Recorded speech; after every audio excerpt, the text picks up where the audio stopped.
Hello, Carol here from Speak Fluent English. And in this video, I'm going to teach you how to use the passive voice in English. So what is the passive voice? Well, it's used when the focus is on the action or the receiver rather than who performed it. So it's quite good for formal situations or for diplomatic business communication, for example. So let's go straight in and have a look at some examples between the active and the passive voice. So our first example, the active voice, with this sentence, we would say, we completed the report yesterday. If we want to change this sentence to the passive voice, we would say the report was completed yesterday. I've got a second example to show you. The second example is the manager rejected the proposal. So that sentence is active. To change it to the passive voice, we would say the proposal was rejected.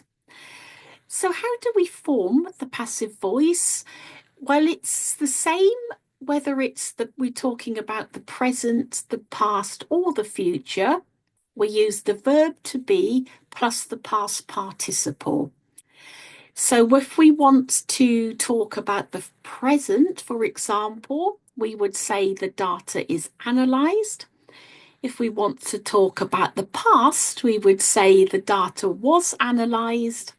To talk about the future, the data will be analysed. So just remember this, it's the past participle we use even if we're talking about the present or the future.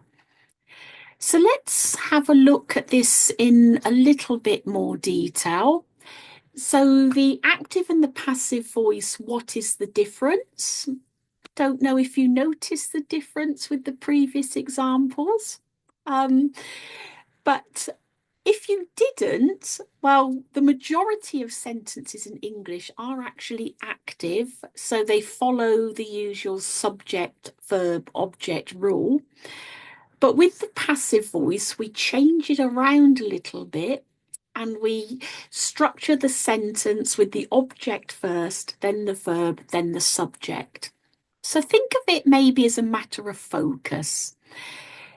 So, how can we remember the difference between the two? How can I make it a bit easier for you? Well, if you think about the active, think about the subject as maybe the hero of the sentence. So they are performing the action. And it's often direct, quite punchy, and usually easier to read and understand. So I've got quite a simple example here. So the chef prepared the meal. So that's our active example. So moving over to the passive voice. So with the passive voice, the subject is maybe the victim of the sentence. So they are being acted upon. And this is often used when the doer is unknown or is actually less important than the final result. So let's change our example sentence from the active to the passive. So in the passive, we would say the meal was prepared by the chef.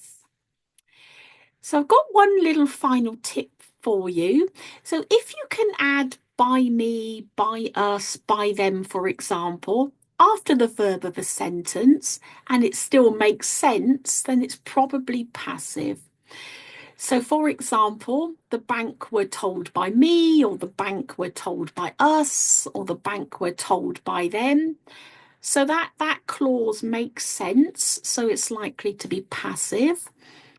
But if we look at the second clause, we have told by us, we have told by them, we have told by me, well, that just doesn't make sense. It doesn't work. So that's an active sentence.